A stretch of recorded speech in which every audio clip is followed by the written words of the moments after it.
Voici les 4 principes pour être le mec le plus stylé du lycée.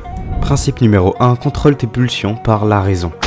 C'est pas pour rien que j'ai mis en premier ce principe, c'est parce que c'est la base. T'as envie de manger ton 3e bol de glace, tu le manges pas. T'as envie de relancer un épisode Netflix, tu le relances pas. T'as envie de te branler pour la 4e fois de la journée? Arrête, juste arrête. Et oui, je sais que c'est dur, c'est un combat quotidien, tes pulsions sont fortes, ta raison, elle, moins. Et c'est justement pour ça que tu dois la renforcer. Et quand tu gagnes ce combat contre tes envies, il se passe quelque chose. Un truc que la majorité des lycéens ne connaîtront jamais. La fierté et la confiance profonde. Pas une confiance arrogante, une confiance propre. Parce que tu sais que tu contrôles. Et avec ça vient la plus grande source de bien-être sur Terre, le respect de soi. Pose-toi la question, est-ce que tu te sens bien après avoir bouffé n'importe quoi? Après 5 heures de jeu? Après avoir vidé ton énergie sur du porno? Non. Personne. Parce que dans ces moments-là, t'as choisi la facilité, pas ta raison. Si tu regardes cette vidéo, c'est que tu veux progresser. Alors demande-toi, est-ce que la version de toi que tu respectes ferait ça? Si la réponse est non, tu sais ce qu'il te reste à faire. Maîtrise tes pulsions, diffère la gratification et ressens cette fierté. Parce que crois-moi, très peu de lycéens se contrôlent vraiment. Et c'est exactement pour ça qu'ils ne se respectent pas. Et je suis pas en train de me dire que je me contrôle totalement. Moi aussi j'ai des failles, moi aussi j'ai des faiblesses, moi aussi j'ai des insécurités. Je craque. Je perds des combats parfois, mais j'essaye, je recommence, j'apprends, je corrige, je répète jusqu'à progresser. C'est ça la différence.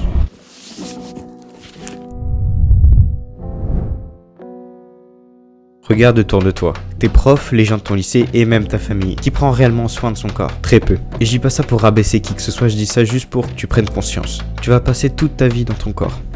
Toute ta vie, c'est ta maison, c'est ton outil, c'est ton image, tu veux vraiment la négliger? Un esprit sain dans un corps sain, ce n'est pas juste une phrase. Tu peux pas prétendre d'être solide mentalement si physiquement ça suit pas. Et je vais être honnête, tu ne peux pas vouloir être le mec le plus stylé du lycée si ton corps reflète le laisser aller. Et jeune, t'as de l'énergie, de la vitalité, un potentiel énorme, mais grave ça dans ta tête. C'est une honte pour un homme de n'avoir jamais exploré son potentiel physique. Parce qu'à un moment ce sera trop tard. Et cette sensation de te regarder dans le miroir, dire sincèrement, je suis fier, c'est la même que pour le self-control. C'est pas de l'ego, c'est pas du narcissisme, c'est du respect. Le respect de soi. Et oui, le regard des autres change. Et ce n'est même pas le plus important en vrai. Le plus important, c'est ton propre regard. Je vais te dire un truc simple. Chaque kilo en trop reflète une période où tu t'es laissé aller. Et je dis pas que tu dois être parfait, je dis juste que tu dois faire plus attention. Tu dois être plus conscient. Que le physique est le reflet de ce que tu construis ou de ce que tu détruis.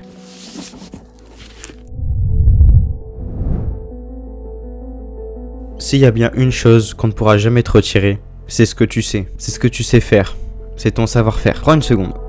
Quand tu sors du lycée aujourd'hui, qu'est-ce que tu sais faire concrètement pour ton développement personnel et professionnel? Rien.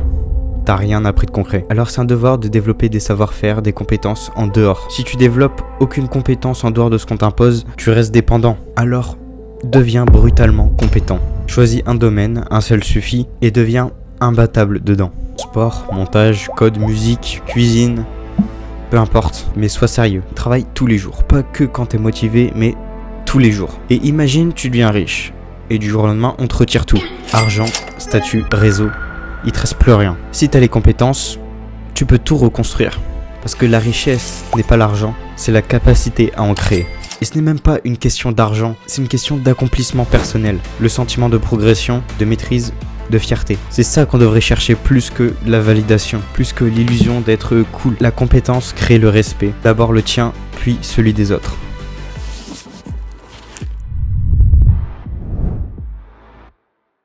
Au fond, tout ce que je viens de te dire ne sert qu'à ça. Parce qu'être le mec le plus stylé du lycée, c'est pas juste une question de vêtements, ni d'abdos, ni d'argent, ni de popularité. C'est une question d'alignement, quand personne ne regarde. Quand il y a ni like, ni applaudissements, qui es-tu? Est-ce que tu respectes tes paroles? Est-ce que tu tiens tes standards? Est-ce que tu fais ce que tu dis? Le vrai style, ce n'est pas ce que les gens voient, c'est ce que tu refuses de faire quand personne ne voit. Un mec stylé, c'est pas un mec qui attire l'attention, c'est celui qui impose le respect. Et le respect commence toujours par soi-même. Si demain tout le lycée disparaissait, plus de regard, plus de comparaison, plus de validation, est-ce que tu serais fier de qui tu es? Parce que la vérité, c'est que tu vas vivre avec toi toute ta vie. Pas avec ton lycée, pas avec ton statut, pas avec ta réputation, avec toi. Alors deviens quelqu'un que tu respectes. Travaille ton contrôle, sculpte ton corps, développe une vraie compétence et surtout, tiens tes standards. Parce qu'à la fin, être le mec le plus stylé du lycée, c'est pas juste celui qui se fait le plus remarquer. C'est celui qui, dans 10 ans, se regarde dans le miroir et se dit « j'ai tenu ».